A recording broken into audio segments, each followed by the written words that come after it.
Welcome to Sputnik, orbiting the world with me, George Galloway. And me, Gayatri. This is where we cover the stories that made it into the news and those that didn't but should have. It's news from elsewhere and from a different point of view. It's not often I can squeeze in a guest fresh from her encounter with the Archbishop of Canterbury and on her way to the airport for an audience in Rome with His Holiness the Pope. But it's good. She may be smelling of incense today, but it's the rather more sulphurous whiff of the close proximity of high explosives that she's used to. She's Mother Agnes Mariam of the Cross of the Diocese of Homs, Hama and Yabrud in the Syrian Arab Republic, here on what has suddenly become a controversial tour of Britain. You'd think the British anti-war movement would be interested in hearing what a representative of Syria's Christian communities has to say about the US-backed so-called rebels and their beheading ways. But alas, her scheduled appearance in today's Stop the War Coalition International Peace Conference was scuppered by Liberals who don't much care to hear from a woman with an actual first-hand account. No, apparently they prefer to hear only from other armchair activists who've gained their opinion from the evening news. Mother Agnes may have been denied the right to speak at the Stop the War Coalition, but she'll reach a much bigger audience here on Sputnik. We'll be talking to her in the second half of the show.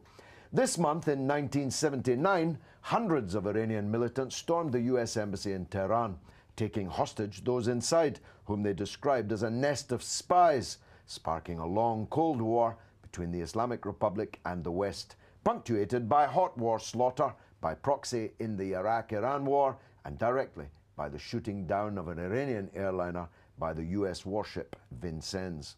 Not so long ago, by which I mean weeks, not months, it looked like war was imminent.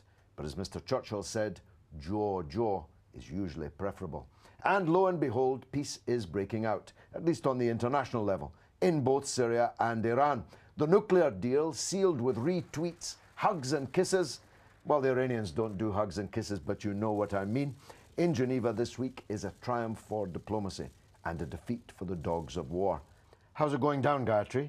President Rouhani, who has an own Twitter account. Does he? Yes, and he's very active on it. Extraordinary. He this week, on the day of the deal, said that the agreement in Geneva is a very positive first step, but the journey before us is long. Who knew a president of Iran online on Twitter? Indeed, and so active. It's fantastic. He's got a lot of followers on it as well. This week, Reuters and Ipsos also came with a survey among Americans about how they feel about the Iran peace talks. And 44% of them support the interim peace deal between Iran and the 6 big powers. 22%, however, oppose it. Just 50%, however, says that the US should use its military power to defend Israel against 50%. threats. 50%. Well, that would have been 100% just a few decades ago. If you calibrate the effort that the Israel lobby makes in the United States to absolutely control the political system and the money that they spend on it, but they only have 50% of the support of the public. Now, you took the camera out onto the streets of London to see what the public thought about the fact that peace is breaking out everywhere. Yeah. How did that go? Well, everybody's, of course, very, very positive about it. Everybody wants peace. There were some who were a bit skeptic or maybe critical about the actual peace agreement, what's in it. But overwhelmingly, they're welcoming it, of course. Let's take a look. I think it's good. You know, you want to have peace around the world. I mean, you don't want any threat of nuclear bomb going off really any time. So the less bombs, the better. There's only the Israelis think they haven't. And they have a vested interest in keeping the West at odds with Iran. America and Israel work together. You know, they are from the same womb. Yeah? So when one is doing something and the other is there, are they playing good cop, bad cop? People who don't have a stake in in the risks involved, are able to create the peace treaty, and the people who are local understand the major risk involved. I think to trust the Iranians is a terrible mistake. I think anybody that stands up against imperialism, that stands against people that try and take your independence away, and anybody that stands up for their own independence, rock on. My first guest, John White, is a novelist, a writer, and an analyst. He's also been the most stalwart defender of Mother Agnes Mariam of the Cross's right to be heard in Britain during her tour. And he's joining us now for the first time on Sputnik. John, thanks very much for coming on the show. Tell us, first of all, how did it come to pass that someone with first-hand evidence of what's happening in Syria is effectively blackballed from the Stop the War International Peace Conference? This, unfortunately, was the doing of a couple of Liberal commentators who are also delegates at this conference who still believe, for some strange reason, that there is actually a revolution taking place in in Syria, and believe that you can have a situation where you're against Western intervention and against the present Syrian government. But who else is going to stop these barbarians unless it's the Syrian government? I don't know if these Liberal commentators have 30 divisions of armed troops up their sleeve to take to the conflict, but if they don't, then that's a non-position, and it's actually disgraceful given the position of this country vis-à-vis Libya and vis-à-vis Iraq. They've not learned from history. Now, there seems to be a complete about-face going on the part of the big Western powers. Yeah. Just a few weeks ago, we were almost at war with Syria and thus, by extension, Iran. Now we're headed for Geneva 2, in Geneva on the Syrian track, and we've done a deal on the nuclear question with Iran. How do we get to this stage? Well, this is due to two things. It's due to the resistance of the Syrian people and the Syrian Arab army standing by their government against what is an invasion. It's not a revolution, it's an invasion of their occasion of foreign jihadists, extremists, religious obscurantists and barbarians. And it's also British public opinion. If you recall, you were part of that, I know, the momentous vote taken in the Parliament, where the British public opinion drove our politicians for once to find a spine, to find the guts, to stay the hand of the British government. And that was a very seminal moment in our history. And comparisons have been drawn, quite rightly, I think, with the momentous Norway debate that turned the course of the Second World War. This is 1940, where yes. Chamberlain fell and was replaced by Mr. Churchill. Absolutely. After the invasion of Norway and Britain's debacle. We might have been conducting this conversation in German if that debate had not happened. But for the people of the Middle East, this is equally as momentous, because they are facing a turning point in their history. Is this country, is Syria going to be turned into a graveyard for minorities, Muslim and non-Muslim, or is it going to remain a multi-language, multi-ethnic, multi-religious, secular, modern state, which the overriding identity that joins Syrians together is Arab, not religion, not sectarianism. So these are the stakes involved. And this is why when the Western powers are entering into Geneva 2 in January, they are doing so from a position of weakness. Their first option was to topple Assad through their proxies among the so-called opposition. The second option was to enter peace talks, but Assad would have to go. He would have to resign. Why should he resign?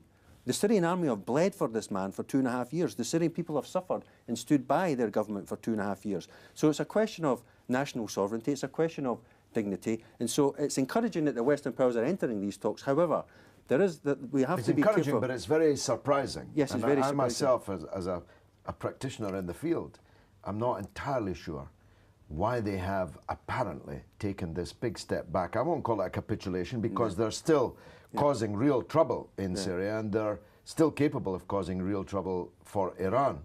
But it's a very big step backwards for them. Does it reflect the weakness of the political class on both sides of the Atlantic? It does, yes, especially the Obama administration. The Western powers understand the character of the opposition.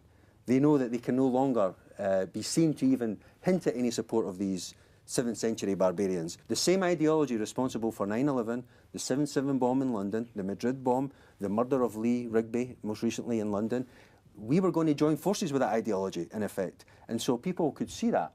And there is an old saying, fool me once, shame on you. Fool me twice, shame on me.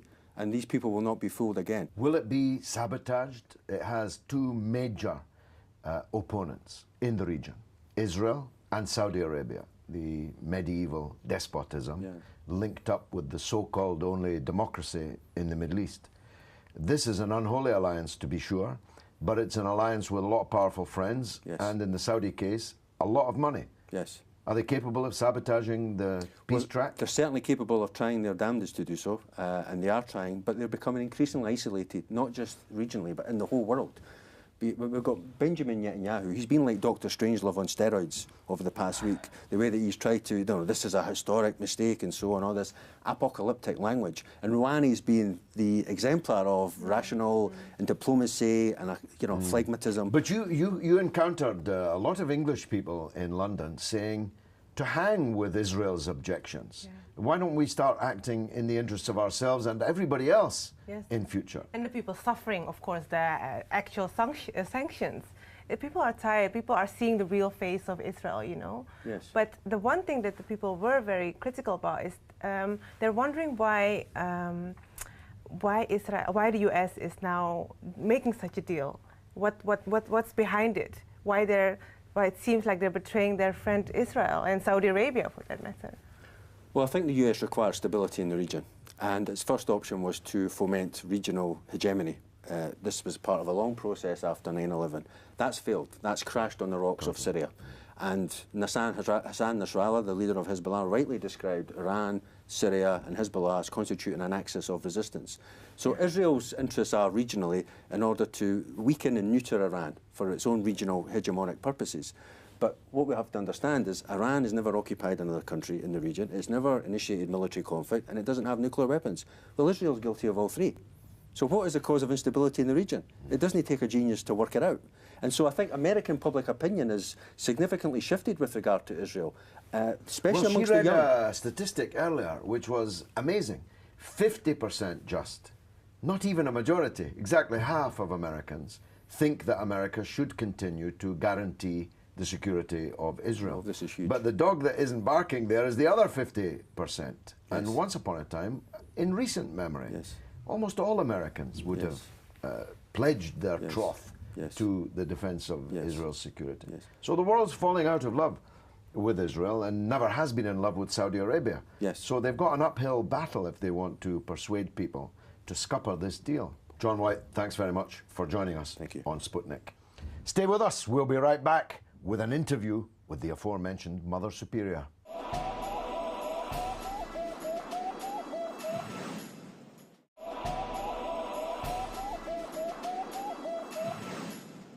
Welcome back to Sputnik. In January, some of the warring parties in Syria will sit down around a negotiating table in Geneva.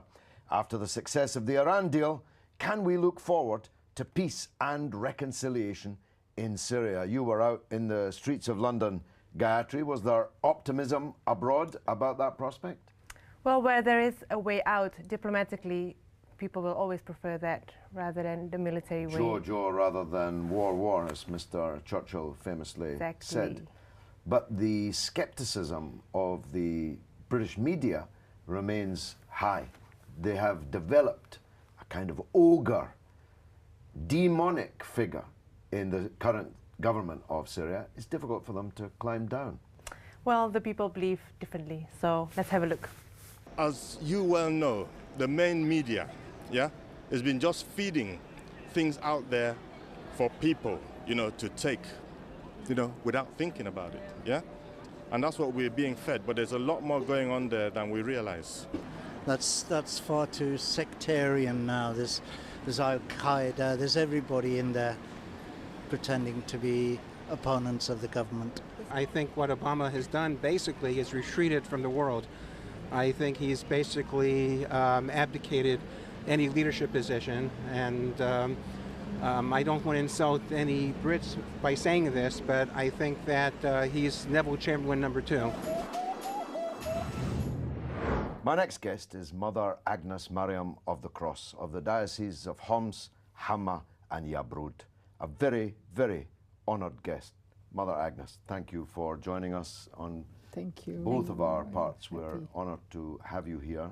It's a pleasure. Now, you are one of the leading voices standing up for unity and reconciliation and peace in Syria. You are one of the great defenders of the once cherished Christian community in Syria, where it was the safest place to be a Christian in the whole Arab world and is now practically hell on earth. Tell us, please, from your standpoint as someone who's been living through all of this, exactly what the situation is for Christians in Syria. Well, all the fears in the beginning are becoming incarnated in the reality. We have now a succession of invasion, real invasion on Christian stronghold, historical also stronghold like Ma'lula, Sadad, Kara, Deratiye, Nebek, and yesterday I heard about Saidnaya. Is it a religious war? I don't think. Is it a Christian persecution? I don't think. I think that those who are engineering the events in Syria wants to give a justification for the systematic destruction of the Syrian state and the dismantling of the Syrian social tissue. Because they have very wide objectives. And the Christians, the religious component, what is more precisely religious extremism is a tool, a war tool.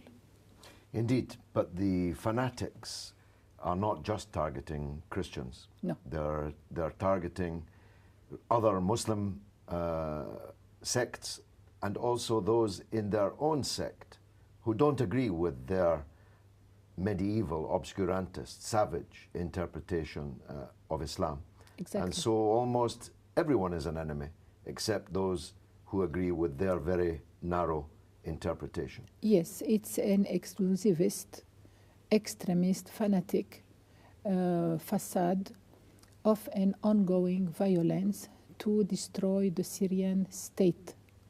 Indeed, and though Christians have always had this honored special place in Syrian society, now what do you think your Muslim neighbors imagine when they see statues of the Virgin being willfully smashed, churches being sacked, the black flag of al-Qaeda being placed in the place of the cross?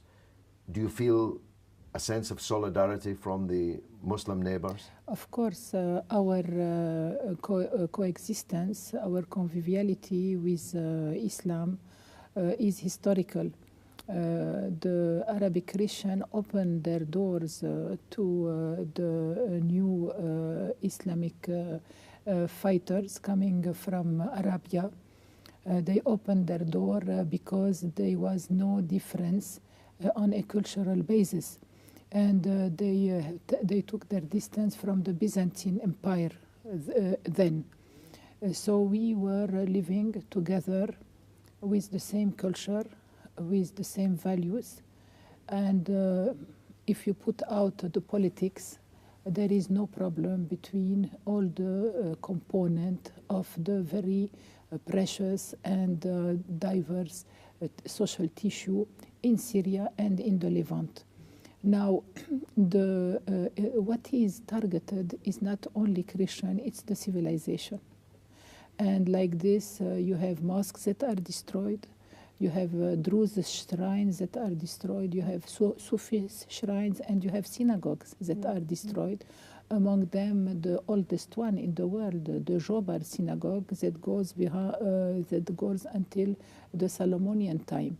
So it is a threat against civilization, and we are back to the barbarian era. It has failed, though, hasn't it? Just a few weeks ago, in Parliament, which is my other job, yes, was part of the decisive majority which stopped Britain actually attacking Syria in conjunction with the United States, and by so doing, stopped the United States from attacking. And now, as you saw on the vox pops on the screen, we're talking about talks now in January.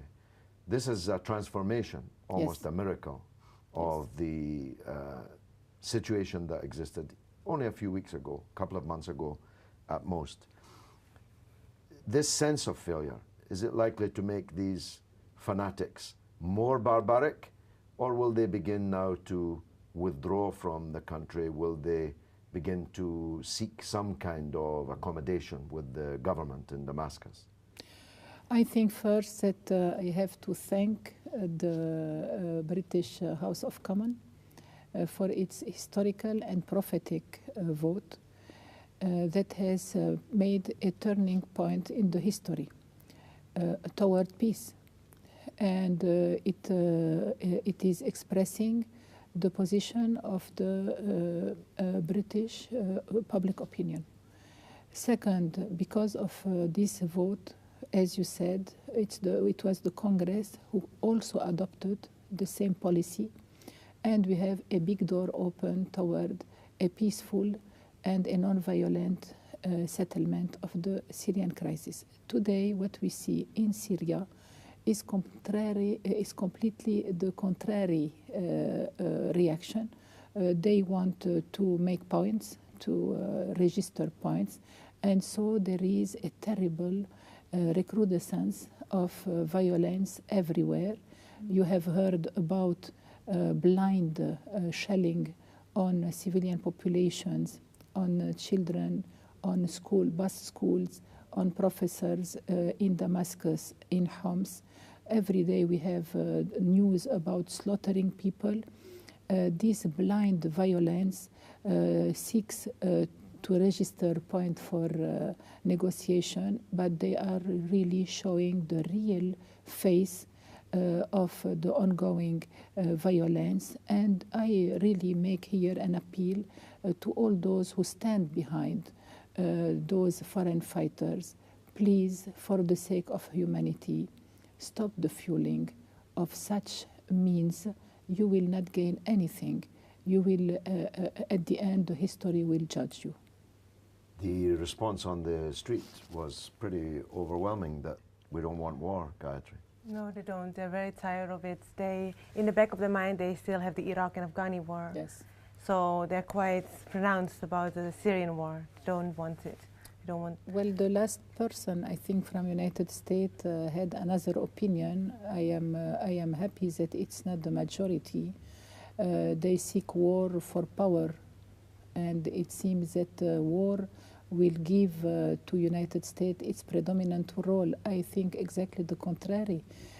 It's sponsoring and being the mentor of peace talks that bring President Obama to a proeminent role in the international scene.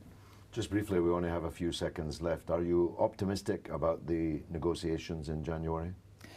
I will be optimistic if the people who will be there will be representative of the Syrian opposition.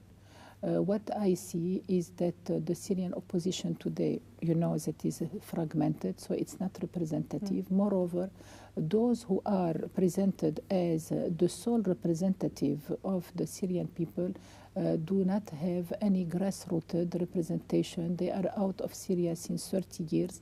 We want the internal opposition that is non-violent and that is representative of the majority of the opposition in Syria to be represented.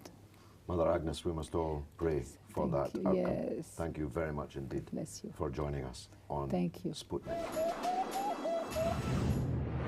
Now this is the part of the show where we listen to the world, you, through our Twitter portal. Gayatri, how's Sputnik going down in the Twitter sphere? Well, unlike the positivity that I received on the streets about the peace talks, the people on Twitter were a bit more skeptical about, especially the Iran deal. Lana Del Rey was a grossly unfair deal, but the only way they could ease sanctions. Iran shouldn't have to plead to the US for basic rights. I don't think Iran has been pleading for basic rights. I think Iran has protected and defended its inalienable right to have a nuclear energy program. It's expressed in a sweeter way through President Rouhani, who we now know has a Twitter account, but I don't think that Iran has sacrificed its essential rights. Well, I think I agree with you, because on the streets I was speaking to a number of Iranians, and they all hold on to their dignity. They all said, yeah, we have suffered under sanctions, but we still prosper, yeah, in our own way, and we didn't go on our knees to get the deal. Iran hasn't surrendered. It's the Western powers that have surrendered. After all, regime change in Iran was their actual goal, nothing to do with nuclear energy. About Syria, Tony Hughes says that the war in Syria will end when the Takfiris come and paymasters realize it's over for them. They'll move out, and I'm concerned about legitimate protest after. Yeah, and of course some of them will come back to countries like ours and yours in the Netherlands and wreak havoc there if they can. It's what happens when Dr. Frankenstein built a monster. He didn't realize that it's called a monster for a reason. It's soon out of control. Well, unfortunately, that's all we've got time for. I hope you enjoyed Sputnik as much as we enjoyed making it. Please do keep supplying us with your tweets and your thoughts at RT_Sputnik. That's it from me, Gayatri. And from me, George Galloway. It's been marvellous.